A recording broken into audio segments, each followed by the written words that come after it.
मित्रांनो, horror hub या YouTube चॅनलच्या अजून एका भयकथेमध्ये आपल्या सगळ्यांचे हार्दिक स्वागत. आपल्या आजच्या कथेचं नाव आहे झपाटलेलं कॉलेज आणि या कथेचे लेखक आहेत अभिषेक शेलार. मित्रांनो, मी अभिषेक आज पहिल्यांदाच तुमच्यासमोर एक सत्य घटना मांडणार आहे. ही घटना माझ्या जवळच्या मित्रासोबत म्हणजेच शिवमसोबत घडलेली आहे. शिवम लहानपणापासूनच अभ्यासात खूप हुशार होता. अभ्यासासोबतच त्याला इतर गोष्टींची सुद्धा आवड होती.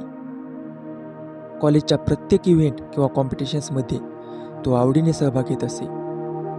यंदा तो कॉलेजच्या शेवटच्या वर्षाला होता. डिसेंबरचा महिना होता. त्यांच्या कॉलेजमध्ये विंटर फेस्टिवलचे आयोजन करण्यात आले होते व त्यासाठी अवघे काही दिवसच शिल्लक राहिले होते.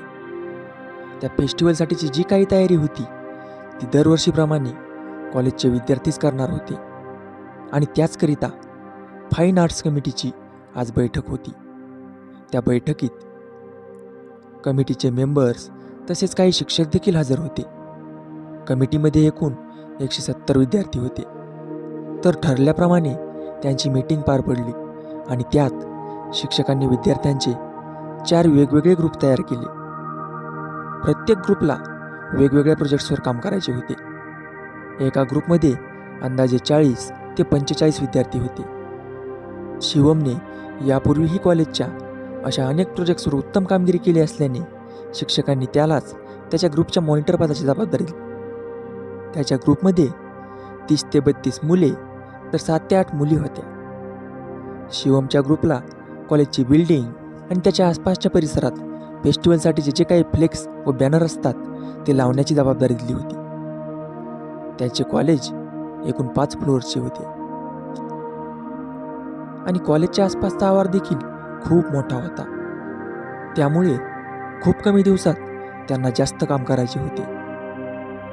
त्याच दिवशी त्याने त्याच्या ग्रुपसोबत एक डिस्कशन सेशन अरेंज केले व त्यात त्याने प्रत्येकाला आपापली कामे नेमून दिली. दुसऱ्या दिवसापासूनच त्यांनी कामाला सुरुवात केली, कारण फेस्टिवलसाठी अवघे 5 दिवसच शिल्लक राहिले होते. प्रत्येक ग्रुपसाठी कॉलेजचे वेगवेगळे फ्लोर्स देण्यात आले होते. जसे की डान्स व नाटक बसवणाऱ्या ग्रुपसाठी ग्राउंड फ्लोअरवरील 2 हॉल देण्यात आले होते. सिंगिंग ग्रुपसाठी फर्स्ट तर शिवमच्या ग्रुपला सेकंड फ्लोअर दिला होता. प्रत्येकजण आपापल्या परीने खूप मेहनत घेत होता. शिवम व त्याचे कलिग्स देखील त्याच्या मार्गदर्शनाप्रमाणे काम करत होते. दिवसा ऑफिस असल्याने सकाळी ऑफिसच्या वेळेहून थोडे लवकर येऊन ते काम करत असत. परंतु वेळेच्या बंधनामुळे त्यांना म्हणावं तितका वेळ त्यावर देता येत नव्हता. असेच करत करत आता त्यांच्याकडे फक्त 2च दिवस राहिले होते. परंतु त्यातही जमेची बाजू म्हणजे त्यातील एक दिवस हा रविवारचा होता. त्यामुळे त्यांनी ते दोन्ही दिवस थोडे उशिरापर्यंत थांबून काम करण्याचा निर्णय घेतला. ठरल्याप्रमाणे सर्वजण शनिवारी ऑफिसमधून सुटल्यावर कॉलेजमध्ये भेटले. शिवम व त्याच्या काही मित्रांनी येताना सर्वांसाठी नाश्ता आणला होता. थोडा वेळ गप्पा गोष्टी करत करत नाश्ता संपवून पुन्हा ते आपापल्या कामाला लागले. बाकीचे ग्रुप दिवसाच थोडा वेळ येऊन प्रॅक्टिस करत असल्याने आता संपूर्ण कॉलेजमध्ये फक्त शिवमचाच ग्रुप होता. बाकीचे कोणतेही ग्रुप नसल्याने त्यांनी ग्राउंड फ्लोअरवरील हॉलमध्येच काम करण्याचा निर्णय घेतला. आज काहीही करून त्यांना कॉलेजच्या बिल्डिंगला लावण्याचा फ्लेक्स बनवून पूर्ण करायचाच होता. रात्रीचे 9 वाजून गेले असतील. सर्वांनाच खूप भूक लागली होती. त्यांच्या कॉलेजबाहेरच एक प्रसिद्ध हॉटेल होते. तिथेच जेवण करून पुन्हा कॉलेजमध्ये येऊ असे त्यांचे ठरले. त्यांचे कॉलेज मुख्य रस्त्यापासून थोडे आत असल्याने अंतर थोडे जास्तच होते. परंतु ग्रुपमधील बऱ्याच जणांकडे बाईक्स असल्याने त्यांना हॉटेलपर्यंत जाण्यास काहीच अडचण आली नाही. जेवण वगैरे झाल्यानंतर थोडा वेळ तिथंच गप्पा गोष्टी करून पुन्हा ते सर्व कॉलेजमध्ये आले व फ्रेश होऊन पुन्हा कामाला लागले. एव्हाना रात्रीचे 10 ते 10:15 वाजून गेले असतील. त्यांच्या ग्रुपमधील मुलींना घरून कॉल्स येऊ लागले. तसेच काही जण कॉलेजपासून लांब राहत असल्याने शिवम व इतर मुलांनी त्यांना घरी जाण्याचा सल्ला दिला. त्याचप्रमाणे काही मुले व मुली घरी निघून गेले. आता त्यांच्या ग्रुपमध्ये फक्त 20 ते 25 जणच राहिले होते. मजा मस्ती करत करत काम करताना कधी 11:30 वाजून गेले ते त्यांच्याही लक्षात आले नाही. एव्हाना त्यांनी कॉलेजबाहेर लावण्याचा फ्लेक्स बनवून पूर्ण केला. तो फ्लेक्स त्यांना कॉलेजच्या गच्चीवरून खाली सोडायचा होता. तो फ्लेक्स लावून उर्वरित काम उद्या करू असे त्यांचे डिसाईड झाले. शिवम व ग्रुपमधील काही जण तो फ्लेक्स घेऊन गच्चीवर आले. सर्वत्र भयान शांतता पसरली होती. रस्ते देखील निर्मनुष्य झाले होते. फ्लेक्स लावून ते सर्व खाली आले आणि सर्व आवरून घरी जाण्यास निघाले. इतक्यात शिवमच्या लक्षात आले की सर्व फ्लोअर्सवरील लाईट्स तर चालूच राहिले आहेत. तिथे आसपास सिक्युरिटी गार्ड देखील दिसत नव्हते. त्यामुळे शिवमने ग्रुपमधीलच राहुल व अमितला सर्व लाईट्स ऑफ करून येण्यास सांगितले. सुरुवातीला त्यांनी कंटाळाच केला, परंतु शिवम व इतरांनी त्यांना जाण्यास भाग पाडले. रात्रीचे जवळजवळ 12 वाजून गेले असतील. दिवसागच बसलेले कॉलेज आता मात्र भयान वाटत होते. त्या दोघांनीही पहिल्या फ्लोअर्सपासून लाईट्स ऑफ करण्यास सुरुवात केली. प्रत्येक फ्लोअरवर एकूण 10 वर्ग होते. जिना चढल्यानंतर डाव्या बाजूस 5 तर उजव्या बाजूस 5 वर्ग होते व त्यातील 5वा वर्ग थोडा आतल्या बाजूला होता. त्या वर्गाच्या बाजूलाच लाईट्सचे स्विचेस होते. त्यांनी पहिल्या 4 फ्लोअर्सवरील लाईट पटापट बंद केले व ते आता 5व्या फ्लोअरवरील लाईट्स बंद करण्यास निघाले. जिने चढता चढताच राहुल अमितला म्हणाला, अमित, तुला माहिती आहे, माझा एक मित्र मला सांगत होता की आपल्या कॉलेजच्या 5व्या फ्लोअरवर भूत आहे ते. त्यावर अमित हसतच त्याला बोलला, कशावरून? तू कधी पाहिलं किंवा अनुभवलंय का? त्यावर राहुलने नकारार्थी मान हलवली व बोलला, पण मग आपल्या कॉलेजचे सिक्युरिटी गार्ड देखील संध्याकाळी 6:30 नंतर त्या फ्लोअर्सवरील वर्ग कोणालाच का वापरू देत नसतील? त्यावर अमित त्याला म्हणाला, अरे वेड्या, तिथे BMSचे लेक्चर्स असतात ना, आणि त्या सर्व वर्गात AC आहेत. ते वर्ग फक्त त्या स्टुडंटसाठी आहेत ना, म्हणूनच ते कोणालाही वापरू देत नाहीत. अमितच्या उत्तराने देखील राहुल काही समाधानी दिसत नव्हता. त्याच्या प्रश्नार्थक झालेल्या चेहऱ्यामुळे अमित त्याला बोलला, अरे भाई, एवढा विचार नको करूस. अरे भूत वगैरे असं काहीच नसते रे. अशा प्रकारे डिबेट करत करत ते 5व्या फ्लोअरवर पोहोचणार इतक्यात त्यांच्या समोरून काहीतरी खूप वेगाने गेल्याचे त्यांना जाणवले. ते पाहून राहुल घाबरतच अमितला म्हणाला, बघ, मी तुला म्हटलं होतं ना, चल यार खाली जाऊ आणि सिक्युरिटी गार्डलाच सांगू लाईट्स ऑफ करायला. त्यावर अमित हसूनच बोलला, अरे राहुल, तू किती डरपोक आहेस यार. मांजर वगैरे असेल रे. चल पटकन लाईट्स ऑफ करू आणि खाली जाऊ. राहुल मनातून थोडा घाबरलाच होता, परंतु नाईलाजाने त्याला अमित सोबत जावेच लागले. 5व्या फ्लोअरवर पोहोचताच अमित डावीकडील तर राहुल उजवीकडील स्विचेस बंद करण्यास वळले. राहुलचा घाबरलेला चेहरा आठवून अमितला हसू आवरत नव्हतं. हसत हसतच तो लाईट्स ऑफ करण्यास स्विचच्या दिशेने पावले टाकू लागला व काही वेळातच कोपऱ्यातील त्या वर्गाजवळ येऊन पोहोचला. त्या वर्गाबाहेर लाईट थोडी चमकतच होती. अचानक त्याला हवेत गारवा जाणवला व कुबटचा वास येऊ लागला, जसे की कोणता तरी प्राणी खूप दिवसापासून मरून पडला आहे. पण या सर्व गोष्टींकडे दुर्लक्ष करत त्याने लाईट्स ऑफ करण्यासाठी स्विचच्या दिशेने हात नेला. तोच त्याला कोणीतरी दरवाजा ठोकत असल्याचा आवाज आला. प्रथम तो त्याला त्याचा भास वाटला, परंतु नंतर तो आवाज त्याला स्पष्टपणे ऐकू येऊ लागला. तो आवाज त्याच वर्गातून येत होता ज्या वर्गाच्या बाजूला लाईट्सचे स्विचेस होते. वारा खूप सुसाट वाहत होता व त्यामुळेच दार वाजून तसा आवाज येत असावा असे अमितला वाटले. म्हणून त्याने दरवाजा बाहेरच्या बाजूने घट्ट पकडून ठेवला. थोड्या वेळाने वारा शांत झाला तसा तो आवाज देखील थांबला. अमितने सुद्धा जास्त वेळ न दवडता पटापट फ्लोअर्सवरील सर्व लाईट्स ऑफ केल्या. तसा तो पूर्ण फ्लोअरवर अंधार पसरला. लाईट्स ऑफ करून झाल्यावर तो राहुलला बोलावण्यासाठी निघाला. तो समोरून राहुलचा आवाज आला, अमित, अरे चल लवकर, खाली सर्वजण आपली वाट बघत असतील. अंधार असल्याने अमितला समोरचे काहीच दिसत नव्हते. हो, अरे हा बघ आलोच, असे म्हणत अमितने त्याच्या खिशातून मोबाईल काढला व त्याची टॉर्च चालू करून समोरच्या दिशेला पाहिले आणि त्याच्या पायाखालची जमीनच सरकली, कारण समोर कोणीच नव्हते. राहुल, अरे आवाज देऊन कुठं गायब झालास? मोबाईलची टॉर्च इकडे तिकडे फिरवताच अमित बोलला, परंतु त्याला काहीच उत्तर आलं नाही. हा सर्व काय प्रकार आहे? राहुलने मला खरंच आवाज दिलेला की मला भास झाला असेल? भासच असेल बहुतेक. अमित स्वतःशीच बोलत होता. तो राहुलला शोधण्यास पुढे जाणार इतक्यात मागून त्याला पुन्हा आवाज आला. अमित, मी इथे आहे या वर्गात. आता मात्र अमितचे डोके भांबावले. भीतीने हातपाय सुन्न पडले, कारण तो आवाज त्याच वर्गातून आला जिथून अमित नुकताच लाईट्स बंद करून आला होता. अमितला त्याच्यासोबत काहीतरी विचित्र घडतंय याची जाणीव झाली होती, परंतु न राहून तो त्या वर्गाजवळ गेला आणि त्याने विचारले, राहुल, तू आत कसा काय गेलास? तू तर त्या बाजूला गेला होतास ना लाईट्स ऑफ करायला? परंतु आतून काहीच उत्तर आलं नाही. वातावरणात एक प्रकारची गहनता निर्माण झाली होती. हवेतील गारवा वाढला होता. इतक्या थंड वातावरणात देखील अमितला धरधरून घाम फुटला होता. तो कुबटवास देखील आता अधिकच तीव्र झाला होता, एखाद्या सडलेल्या प्रेतासारखा. अमितने घाबरून पुन्हा लाईट्स ऑन करण्याचा प्रयत्न केला, पण काय आश्चर्य, सर्व बटन दाबून सुद्धा लाईट्स चालू होत नव्हती.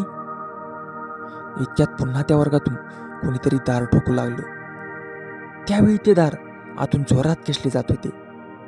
कोण आहे आत? Rahul, are you there? घाबरलेल्या आवाजातच अमित विचारत होता. तो दरवाजा पकडणार तोच मागून कोणीतरी त्याच्या खांद्यावर हात ठेवला.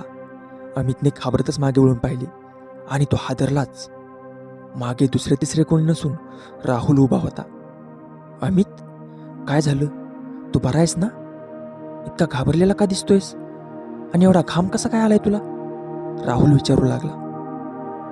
अरे, तू मगाशी या वर्गातून आवाज दिला होतास ना?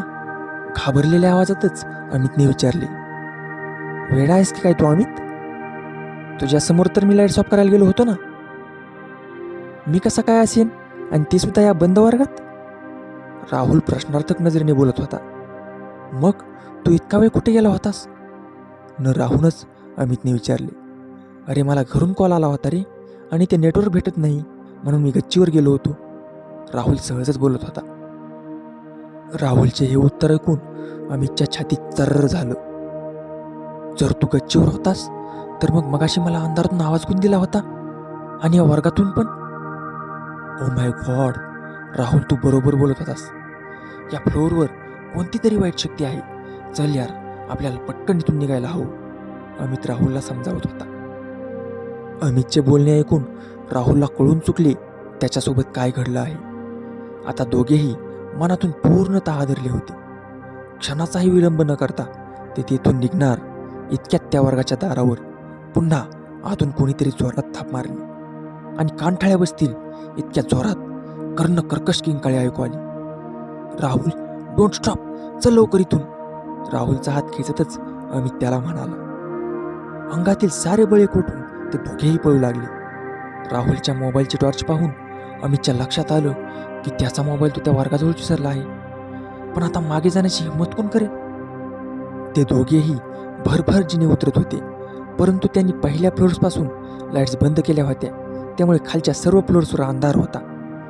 त्यामुळे वातावरण अजूनच भयान वाटत होते. कसेबसे ते ग्राउंड फ्लोअरवर पोहोचले. खाली सर्वजण त्यांचीच वाट पाहत उभे होते. त्यांचे घाबरलेले आणि घामाघूम झालेले चेहरे पाहताच ग्रुपमधील सर्वच त्यांच्यावर प्रश्नांचा भडीमार करू लागले. ते पाहताच शिवमने सर्वांना शांत करत सर्वप्रथम त्या दोघांना पाणी दिलं व वरच्या बाजूला असलेल्या एका कठाड्यावर बसण्यास सांगितले. ते दोघे थोडे रिलॅक्स वाटल्यावर शिवमने त्यांना विचारलं, काय झालं? तुम्ही एवढे घाबरलेले का दिसत आहात? शिवम, आपल्या कॉलेजच्या 5व्या मजल्यावर भूत आहे रे. अमितचे हे उत्तर ऐकून ग्रुपमधील बरेच जण हसू लागले. शिवमने त्या सर्वांना शांत करत अमितला म्हटले, अरे, भूत वगैरे असं काही नसते रे, सगळे आपल्या मनाचे खेळ असतात. तुम्ही तिथे कोणाला पाहिलंय का? त्यावर अमितने नकारार्थी मान हलवली. शिवम, तो बोलतोय ते खरंच आहे रे, तुम्हाला ती किंकाळी नाही का ऐकू आली? राहुल शिवमला म्हणाला. कोणती किंकाळी? कशाबद्दल बोलताय तुम्ही? नीट सांगा काय घडले तुमच्यासोबत, शिवमने विचारले. तसा त्यांनी घडलेला सर्व प्रकार त्यांना सांगितला. त्याचे म्हणणे ऐकल्यानंतर शिवम त्यांना म्हणाला, ठीक आहे, आपण एक काम करू, आपण आत्ताच सर्व त्या 5व्या मजल्यावर जाऊ आणि तुझा मोबाईल सुद्धा घेऊन येऊ. म्हणजे तिथं खरंच कोणी आहे का हे देखील कळलं आपल्याला. तसे ते सर्व 5व्या मजल्याकडे जाण्यास निघाले. तिथे पोहोचताच सर्वप्रथम अमितने त्यांना त्या वर्गाजवळ नेले, जिथे त्या दोघांना तो भयानक अनुभव आला होता. त्या वर्गासमोरच त्याला त्याचा मोबाईल जमिनीवर उलटा पडलेला दिसला. त्याने मोबाईल उचलून स्क्रीनच्या दिशेने केला आणि पाहतो तर काय, मोबाईलच्या स्क्रीनला पूर्णतः दडी गेले होते. ते पाहून अमित अजूनच हादरला आणि म्हणाला, हे कसं शक्य आहे? त्यावर शिवमने त्याला विचारले, म्हणजे तुझा मोबाईल तुझ्या हातातून खाली पडला नव्हता का? नाही. जेव्हा राहुलने माझ्या खांद्यावर हात ठेवला तेव्हा मी पूर्ण हादरलो होतो व भीतीने खाली बसलो. पण त्यावेळी मोबाईल माझ्या हातातच होता आणि जमिनीवर आपटला नव्हताच. शिवम, हे नक्की त्या वाईट शक्तीचं काम आहे आणि हाच तो वर्ग ज्यात ती शक्ती कैद आहे. अमित त्या वर्गाकडे बोट करत म्हणाला. त्यावर शिवम त्यांना म्हणाला, अमित, अरे तुम्हाला भास झाले असतील रे. जरी तर खरंच कोणी असतं तर आता काहीतरी आपल्याला जाणवलंच असतं ना. शिवमचे हे वाक्य मधीच कापत अमित त्याला बोलला, शिवम, अरे समजून घे ना यार तू. हो तर तू राहुलला विचार. अरे आम्ही खरंच सांगतोय, या फ्लोअरवर भूत आहे. माझाही आधी राहुलच्या बोलण्यावर विश्वास बसत नव्हता, पण आता मी स्वतः त्या गोष्टीचा अनुभव घेतलाय रे. ठीक आहे, असंच असेल तर मलाही पाहायचंय नक्की कोण आहे या फ्लोअरवर. उद्या रात्री मी एकटाच्या फ्लोअरवर आपल्या प्रोजेक्टचे काम करेन. असे बोलून शिवम एक प्रकारे चॅलेंजेस घेतो. नो शिवम, का उगाच उशाची परीक्षा घेतोयस? आपण पुन्हा या फ्लोअरवर रात्रीचं न आलेलंच बरं. अमित त्याला समजावतो, परंतु खूप समजावल्यानंतरही शिवम कोणाचे काहीच ऐकत नाही व ते सर्व घरी जाण्यास निघतात. खाली जातात सर्वजण आपापल्या बाईक्स काढतात. तेवढ्यात शिवमचे लक्ष त्यांनी गच्चीवरून सोडलेल्या त्या मोठ्या फ्लेक्सकडे जाते. त्या फ्लेक्सकडे पाहतच तो अमितला म्हणतो, छान झालंय ना यार हे आपले काम. अमित देखील त्या फ्लेक्सकडे पाहून म्हणतो, हो रे, खरंच. त्या फ्लेक्सकडे पाहता पाहताच त्याची नजर फ्लेक्सच्या बाजूला जाते आणि त्याच्या छातीत धडकीच भरते. ओ शेट, काहीच त्या फ्लेक्सच्या बाजूला बघा, अमित ओरडतच सर्वांना सांगतो. त्यावर तिथे सर्व पाहतात आणि सर्वांनाच धक्का बसतो. त्यांनी बंद करून आलेल्या कॉलेजच्या सर्व फ्लोअर्सवरील लाईट्स पुन्हा चालू झाल्या होत्या. शिवम, आता तरी तुझा आमच्यावर विश्वास बसला असेल ना? अमित शिवमला म्हणतो. अरे अमित, तुला आता सर्वच गोष्टीमध्ये भूत दिसते रे. सिक्युरिटी गार्ड असतील ते, त्यांच्या राऊंडसाठी गेले असतील. असे म्हणून शिवमने पुन्हा त्यांचे म्हणणे डावलले व ते सर्व आपापल्या घरी निघून गेले. दुसऱ्या दिवशी ठरल्याप्रमाणे रात्री शिवम त्याच्या प्रोजेक्टचे काम घेऊन 5व्या मजल्यावरील त्याच क्लासरूमच्या बाजूला एक डेस्क घेऊन बसला. रात्रीचे 10:30 वाजून गेले होते. शिवमने फक्त त्या वर्गाबाहेरील एकच लाईट चालू केली होती. बाकी संपूर्ण फ्लोअरवर अंधारच पसरला होता. शिवम मोबाईलवर सॉंग्स लावून त्याचे ड्रॉइंगचे काम पूर्ण करत होता. काहीच वेळातच त्याचे एक ड्रॉइंग पूर्ण झाले व त्याने दुसरे ड्रॉइंग काढण्यास सुरुवात केली. 11:30 वाजून गेले असतील. इतक्यात त्याच्या मोबाईलची बॅटरी ड्रेन झाली व तो स्विच ऑफ झाला. अरे यार, ह्याला पण आत्ताच बंद व्हायचं होतं, असे म्हणत शिवमने वैतागातच मोबाईल चार्जिंगला लावला. वातावरणात पुन्हा एकदा भयान शांतता पसरली. अचानक हवेतील गारवा वाढला व पुन्हा तोच कुबट वास येऊ लागला. एखादी व्यक्ती मरून तिचे प्रेत कुजावे तसा. या सर्व गोष्टींकडे दुर्लक्ष करत त्याने त्याचे काम चालूच ठेवले. रात्रीचे 12 वाजून गेले असतील. थोडासा विरंगुळा म्हणून त्याने त्याचा चार्जिंगला लावलेला मोबाईल काढला व त्यावर थोडा वेळ टाइमपास करून तो पुन्हा आपल्या कामाला लागला. ग्रुपमधील बाकीचे सर्वजण ग्राउंड फ्लोअरवरील हॉलमध्ये आपापले काम करत होते. काही वेळाने शिवमला अमितचा कॉल आला. शिवम, झाले का तुझे काम आणि सर्व ठीक आहे ना तिथे? अमितने विचारले. त्यावर शिवम त्यांना म्हणाला, नाही रे, मला वेळ लागेल अजून माझी ड्रॉइंग पूर्ण करायला. आणि इकडचं म्हणशील तर अजून तरी मला असं विचित्र काही जाणवलं नाही. मी म्हटलं होतं ना, तो तुमचा भास होता. त्यावर अमित म्हणाला, ओके भाई, भासच असेल आमचा, पण तू आता खाली ये आणि तुझे उरलेले काम कर, तेवढीच तुला आमची कंपनी. परंतु अमितचे ऐकेल तर तो शिवम कसला? मी येईल रे माझं काम पूर्ण झालं की, तुम्ही करा तुमचं काम, आणि काही लागलंच तर मी कॉल करेनच. असे बोलून शिवमने कॉल कट केला. तो मोबाईल पुन्हा चार्जिंगला लावणार इतक्यात तिथे सोसाट्याचा वारा होऊ लागला. आणि त्या वर्गाचे दार वाजू लागले. ते पाहून शिवम हसतच म्हणाला, "ओ, तर हेच आहे का ते भूत? अमित आणि राहुल पण ना, काही पण गोष्टी बनवतात यार." असे म्हणून त्याने तो दरवाजा घट्ट पकडला. थोड्याच वेळात वारा थांबला. तसा तो दरवाजाही स्थिर झाला. शिवम पुन्हा त्याचे काम करतच होता. इतक्यात त्याला कोणतरी जोरात श्वास घेत असल्याचा आवाज आला. जणू एखादा हिंस्र प्राणीच जोरजोरात श्वास घेत आहे असा आवाज होता तो. आवाज जिन्याच्या दिशेनेच येत होता, परंतु अंधार असल्याने शिवमला तेथील काहीच दिसत नव्हते. त्याने सर्व लाईट्स चालू केल्या. तसा तो आवाज थांबला.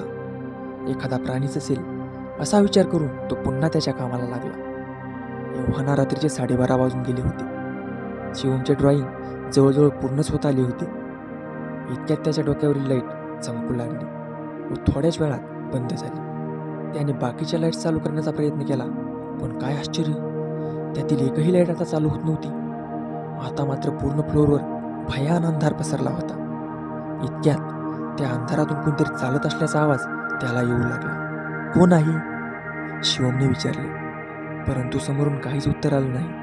"अमित, राहुल, तुम्ही आहात का तिथे? मला तुमच्यासारखा घाबरट समजता काय?" शिवम हसतच बोलत होता. त्याने त्याचा चार्जिंगला लावलेला मोबाईल काढला आणि त्याची टॉर्च चालू करून समोर पाहिले तर काय, समोर कोणीच नव्हतं. आता तोच आवाज जिन्याकडून येऊ लागला. तसा तो धावतच जिन्याकडे गेला, पण तिथेही त्याला कोणीच दिसले नाही. हा काय प्रकार आहे? आवाज तर येतोय, पण टॉर्च मारल्यावर कोणीच कसं दिसत नाही? शिवम स्वतःचीच बोलत होता. वातावरणातील गूढता वाढतच चालली होती. तोच त्याला कोणाच्या तरी रडण्याचा आवाज आला. नीट ऐकले असता तो आवाज त्याच वर्गातून येत होता असे त्याच्या लक्षात आले. नीट ऐकले असता तो आवाज त्याच वर्गातून येत असल्याचे त्याच्या लक्षात आले. शिवम त्या वर्गाच्या दिशेने जाऊ लागला. जसजसा तो वर्गाजवळ जात होता तसा तो आवाज त्याला स्पष्टपणे ऐकू येऊ लागला. एखाद्या स्त्री किंवा मुलीचा आवाज होता तो, परंतु तिचे रडणे सामान्य व्यक्तीसारखे नव्हते. तिच्या रडण्यात खूप वेदना होत्या, विव्हळणे होते. "कोण आहे यात?" शिवमने दार ठोकतच विचारले, परंतु तिचे रडणे थांबलेच नाही. त्याला काय करावे काही सुचत नव्हते. काही वेळ आजूबाजूला नजर फिरवली असता त्याचे लक्ष त्या दरवाजाच्या वरच्या बाजूला गेले. त्या दरवाजाच्या वरच्या बाजूने एक चौकोनी आकाराची पारदर्शक काच होती. थोडा वेळ विचार करून त्यांनी त्याचा डेस्क सरकून त्या दरवाजासमोर आणला व त्यावर उभे राहून मोबाईलच्या टॉर्चच्या साह्याने तो वर्गात पाहू लागला. परंतु मोबाईलची टॉर्च इतकी पॉवरफुल नसल्याने त्याला समोरचं सर्व अंधुक दिसत होतं. इतक्यात त्याला काहीतरी सुचलं व तो खाली उतरला आणि त्याच्या बॅगेतून आणलेली बॅटरी बाहेर काढली. ती बॅटरी घेऊन तो पुन्हा एकदा त्या डेस्कवर उभा राहिला व वर्गात पाहू लागला. त्या बॅटरीचा उजाड वर्गातील समोरच्या भिंतीपर्यंत नीट पोहोचत होता. तसे त्याने डाव्या कोपऱ्यापासून पाहायला सुरुवात केली व हळूहळू करत फोकस उजव्या कोपऱ्यापर्यंत आणला, परंतु त्याला काहीच दिसले नाही. अचानक त्याची नजर वर्गातील एका पंख्यावर पडली. तो पंखा फिरत असल्याचे त्याला दिसले. आश्चर्यचकित होऊन त्याने बॅटरीचा फोकस त्या पंख्याच्या दिशेने मारला व समोरील दृश्य पाहून त्याच्या पायाखालची जमीनच सरकली. त्या पंख्याच्या समोरील भिंतीवर गळफास लावलेल्या व्यक्तीसारखी सावली दिसत होती. नीट पाहिले असता ती सावली एखाद्या स्त्री किंवा मुलीचीच असल्याचे त्याच्या लक्षात आले. ते भयंकर दृश्य पाहून शिवमचे हातपाय सुन्न पडले. भीतीने दरदरून घाम फुटला. अचानकच त्याची टॉर्च बंद पडली व कानठळी बसेल इतक्या जोरात एक कर्णकर्कश किंकाळी त्याच्या कानावर आली. इथे अजून थांबलो तर आपलं काही खरं नाही हे त्याला कळून चुकलं होतं. तशी शरीरातील सगळी शक्ती कोटून तो तिथून पळू लागला. सर्व लाईट्स बंद असल्याने पूर्ण फ्लोअरवर अंधार पसरला होता व त्यामुळे वातावरण अजून भयान वाटत होते. खालच्या सर्व फ्लोअर्सवर देखील काळोखच होता. अंदाजे जिने उतरत धडपडत तो पळत होता. काही वेळाने कसाबसा धापा टाकत तो ग्राउंड फ्लोअरवर येऊन पोहोचला. शिवमचा घाबरलेला व घामाघूम झालेला चेहरा पाहून अमितला कळून चुकले की त्याच्यासोबत नक्की काय घडलं आहे ते. त्याला बघून ग्रुपमधील सर्व धावतच त्याच्याकडे आले. राहुलने सर्वप्रथम त्याला पाणी दिले. "शिवम, मी म्हटलं होतं ना तुला, का उगाच विषयाची परीक्षा घेतोयस? पण तू ऐकलंच नाहीस. अमित थोडे चिडूनच बोलला. अमित, सॉरी यार, पण तुम्ही दोघे जे बोलत होतास ना ते खरंच आहे यार. त्या वर्गात एक भयानक आत्मा आहे. धापा टाकतच शिवम बोलत होता. त्या सर्वांचा आवाज ऐकून कॉलेजचे सिक्युरिटी काका तिथे आले. शिवम भोवती जमलेला घोळका पाहून त्यांनी प्रश्नांची सरबत्ती चालू केली. सर्वप्रथम काही घडलेच नाही असे दाखवणाऱ्या शिवमने नंतर घडलेला सर्व प्रकार त्यांना सांगितला. तसे ते चिडूनच म्हणाले, तुला कोणी सांगितलं नुसता आगाऊपणा करायला? मूर्खा, वाचलास आज तू. मी वेडा आहे का म्हणून 6:30 नंतर त्या फ्लोअर्सवर कोणाला जाऊ देत नाही? माझी नजर चुकून तू तिथे गेलासच कसा? आय एम सो सॉरी काका, पण मला वाटलं हे सर्व खोटं सांगतायत आणि भूतप्रेत या गोष्टीवर माझा विश्वास कधीच नव्हता. शिवम त्यांना बोलला, पण त्या फ्लोअरवर नेमके काय घडले आहे? ती कोणाची आत्मा आहे? तुम्हाला काही माहिती आहे का काका? अमित त्यांना विचारत होता. तसे प्रथम नकार देत शेवटी ते सांगण्यास तयार झाले आणि म्हणाले, ठीक आहे सांगतो, पण तुम्ही कोणाला सांगणार नसाल तरच. सर्वांनी त्यांना कोणालाही न सांगण्याचे वचन दिले. तसे ते सांगू लागले. तब्बल 5 वर्षापूर्वीची घटना आहे. हार्दिक नावाचा एक मुलगा BMSला शिकत होता. त्याच्याकडे पैशाची कधीच कमी नव्हती, परंतु सर्व पैसा तो व्यसन, जुगार आणि इतर अय्याशी करण्यातच घालवत असे. त्याचे वडील गावातील एक बडी हस्ती होते. त्याच्याच वर्गात प्रांजली नावाची एक मुलगी होती. दिसायला देखणी तसेच तिचा स्वभाव देखील साधा आणि सरळ होता. ती एका मध्यमवर्गीय कुटुंबातून आली होती. तिला खूप शिकून आपल्या घरची परिस्थिती अजून सुधारायची होती, परंतु नियतीच्या मनात काहीतरी वेगळंच होतं. काहीच दिवसात हार्दिकला ती आवडू लागली, परंतु तिच्या मैत्रिणीकडून तिला हार्दिकच्या सवयींबद्दल माहिती पडल्याने ती त्याला दुर्लक्षितच करायची. असेच एके दिवशी दारू पिऊन त्याने रस्त्यात सर्वांसमोर तिचा हात पकडला. तेव्हा तिने जोरदार कानाखाली वाजून त्याचा पान उतारा केला. हार्दिकचा स्वभाव खुंची असल्याने त्याने तो राग मनातच ठेवला. त्याच्याच वर्गात करिश्मा नावाची एक मुलगी होती, जी त्या दोघांचीही बेस्ट फ्रेंड होती. एके दिवशी हार्दिकने तिला प्रांजलीशी वर्गात एकदा शेवटचं बोलायचं आहे असं सांगितलं. त्याचप्रमाणे करिश्माने सर्व लेक्चर झाल्यानंतर प्रांजलीला थांबून ठेवले. थोड्याच वेळात हार्दिक तेथे आला व प्रांजलीसमोर होकारासाठी विनवण्या करू लागला. करिश्माला घरून कॉल आला व नेटवर्क नसल्याने ती बोलण्यासाठी वर्गाबाहेर गेली. बराच वेळ विनवण्या करून देखील प्रांजलीने हार्दिकचे काहीच ऐकले नाही. उलट पुन्हा ती त्याला खूप काही बोलली. मागच्या वेळेचा राग मनात ठेवून आलेल्या हार्दिकने रागातच तिचा गळा दाबला व ती ओरडू नये म्हणून तिचे तोंडही दाबून ठेवले. प्रांजलीने त्याला प्रतिकार करण्याचा खूप प्रयत्न केला, परंतु हार्दिकच्या रागासमोर तिचे काहीच चालले नाही व थोड्याच वेळात तिने प्राण सोडला. हार्दिक भानावर येईपर्यंत त्याच्या हातून खूप मोठी चूक घडून गेली होती. इतक्यात करिश्मा तेथे आली व समोरचे दृश्य पाहून हादरली. हार्दिकने तिला याबाबत कुठेही वाच्यता केल्यास तुझे प्रेम प्रकरण तुझ्या घरी सांगेल अशी धमकी दिली. नाईलाजाने तिने त्याला होकार दिला व नंतर तिच्याच मदतीने त्याने ओढणीच्या साहाय्याने प्रांजलीचे प्रेत पंख्याला लटकवले, जेणेकरून ही हत्या नसून आत्महत्याच आहे असे भासेल. ही घटना मला माझ्या आधी येथे ड्युटीवर असलेल्या सिक्युरिटीने सांगितली होती.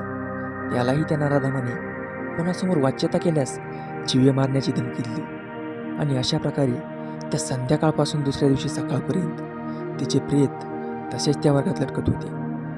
पुढे पोलीस केस झाली. हार्दिक पकडला सुद्धा गेला, परंतु त्याचे वडील गावातील बडी हस्ती असल्याने तसेच त्यांचे नाव खराब होऊ नये म्हणून त्यांनी हे प्रकरण मिटवले. या घटनेनंतर मलाही रात्रीच्या वेळी राऊंडला असताना त्या फ्लोअरवर असे अनुभव आले आहेत.